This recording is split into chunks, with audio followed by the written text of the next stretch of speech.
야, 너는 생각이 왜 이리 많냐? 야, 생각 좀 그만해. 안 피곤해? 혹시 살면서 이런 얘기를 많이 듣는 편이셨나요? 방금 제가 한 말들을 저 역시도 살면서 참 많이 들었던 것 같아요. 이번 영상에서는 인프제를 생각 많은 인간으로 만드는 내향직관에 대해 말씀을 드려볼게요. 인프제의 주기능은 내향직관이에요. 인프제를 가장 인프제답게 만들어주는 기능이 바로 내향직관이죠. 흔히 직관은 단번에 실체를 파악하고 겉으로 드러난 것 이상의 본질을 꿰뚫어보는 것이라 해요. 감각형 인간이 정보 자체에 집중한다면 직관형 인간은 정보 너머에 무언가를 보려 하죠. 외향직관이 외부 세계에 대한 가능성에 초점을 맞춘다면 내향직관은 내 안에 쌓인 정보들 간의 유기적 관계에 초점을 맞춰요. MBTI에서 주기능이란 자아와도 같아요. 내향직관이 주기능이 되면 내 안에 쌓이는 정보들을 끊임없이 연결짓게 돼요. 주기능은 맘대로 온오프가 안 되기에 인프제는 늘 무언가에 대해 생각하고 있죠. 내향직관은 생각을 한다기보다 생각이 난다는 느낌이 강해요. 그리고 인프제의 생각은 대부분 나와 관련된 것들이죠. 그렇게 만들어진 정보들 간의 수많은 연결고리가 인프제를 가장 복잡한 내면을 가진 유형으로 만들어요.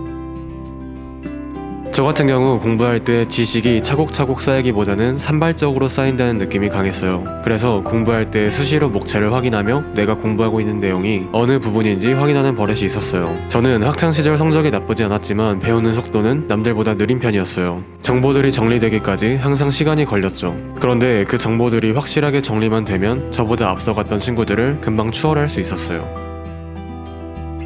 인프제들은 애매모호한 상태를 좋아하지 않아요. 모든 일에 대한 원인과 결과가 명확하게 정의되기를 선호해요. 타 유형과 달리 인프제는 남은 빵이 들어있는 봉지를 꼭 매듭지어 묶어놓는다고 하는데 다 그런 줄 알았는데 아닌가 보네요. 이렇게 인프제들은 결론 내려진 상태를 좋아해요. 그리고 그 결론을 내리기 위해 내향직관을 사용하죠.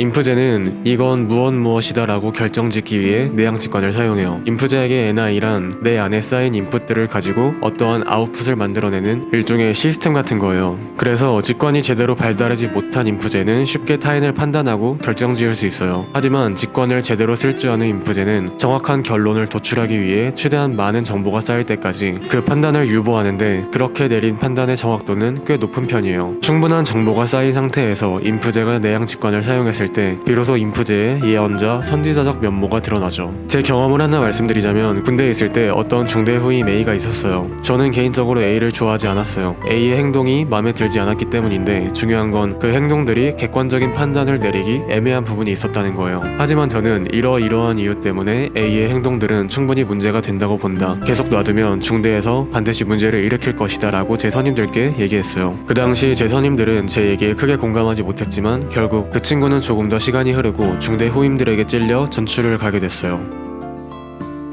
하지만 그렇다고 인프제가 모든 일을 정확하게 예측하는 건 아니에요. 오히려 결론을 내려야 직성이 풀리는 성격 탓에 넘겨짚기를 할 때도 많죠. 그래서 인프제에게 필요한 두 가지 태도가 있어요. 하나는 충분히 정보를 받아들인 후 결론을 내릴 것. 다른 하나는 세상에 이유 없이 벌어지는 일들도 존재한다는 것을 인정하는 것.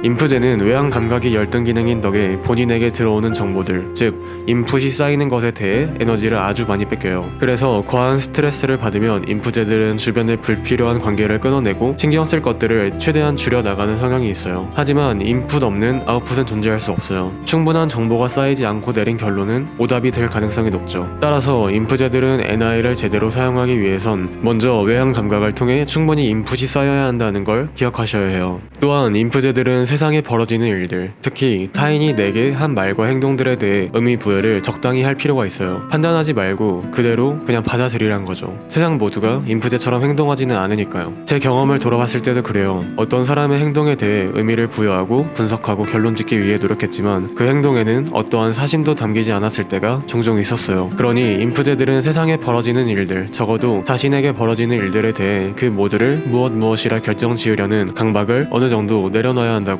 저는 생각해요.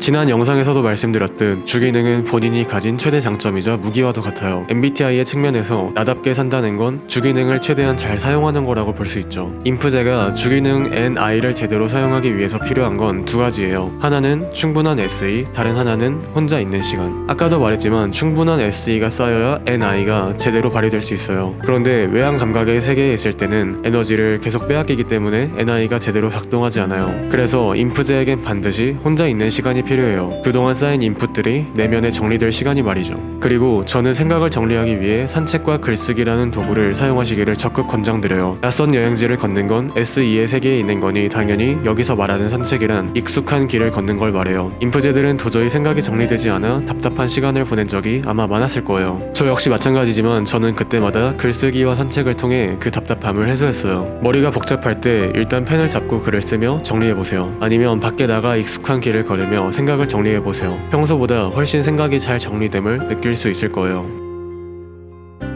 인프제가 외향 감각의 세계에 있을 때 에너지를 빼앗긴다면 인프제는 언제 에너지를 얻을까요? 인프제뿐 아니라 모든 유형은 주기능을 사용할 때 에너지를 얻어요. 그래서 인프제는 내향 직관을 사용할 때 에너지를 얻죠. 인프제의 내향 직관이 최대로 발현되는 순간 중 하나는 자려고 침대에 누웠을 때예요. 오늘 있었던 일들부터 인간의 존엄과 인생에 대한 의미까지 별의별 생각들을 다 하죠. 그런데 본인이 내향 직관 주기능 사용자임을 모르는 인프제는 그런 자신을 보며 생각 좀 그만하고 제발 자자 하며 자신을 괴롭힐 거예요. 그런데 한번 생각해보세요. 본인이 하루 중 가장 편안함을 느낄 때가 언제인지, 버스에 앉아 가만히 생각에 잠겨있거나 욕조 안에서 망상에 잠겨있을 때가 아닌가요? 저 역시 제가 인프제란 걸 몰랐을 때는 자기 전 생각을 너무 많이 하는 제가 너무 싫었어요. 하지만 제 주기능이 내향직관임을 알고 난 뒤에는 자기 전 누워 온갖 생각을 하는 시간을 좋아하게 됐어요. 그리고 그 시간은 내 에너지를 빼앗는 시간이 아닌 에너지를 얻는 시간이고 가장 나다운 시간임을 인정하게 됐죠. 그래서 저는 자기 전 생각이 많은 인프제 분들께 기꺼이 그 시간을 즐겨보라고 말씀드리고 싶어요. 잠이 안 온다면 핸드폰을 들지 마세요. 핸드폰 안에는 수많은 외향 감각들이 도사리고 있어요. 그 시간은 오히려 본인의 에너지를 빼앗아 갈 거예요. 핸드폰을 잠시 치우고 가만히 누워 사색의 시간을 즐겨보세요. 생각이 많아지는 그 시간을 자연스럽게 받아들여보세요. 같은 시간을 자도 핸드폰을 하다 잠들었을 때보다 내향 직관을 사용하다 자고 일어났을 때 훨씬 개운한 느낌을 받을 거예요. 주기능이 본인이 가진 최대 무기임을 자각하세요. 내향 직관을 제대로 활용하기만 한다면 인프제들은 현실에서 충분히 멋진 삶을 살아갈 수 있으니까요.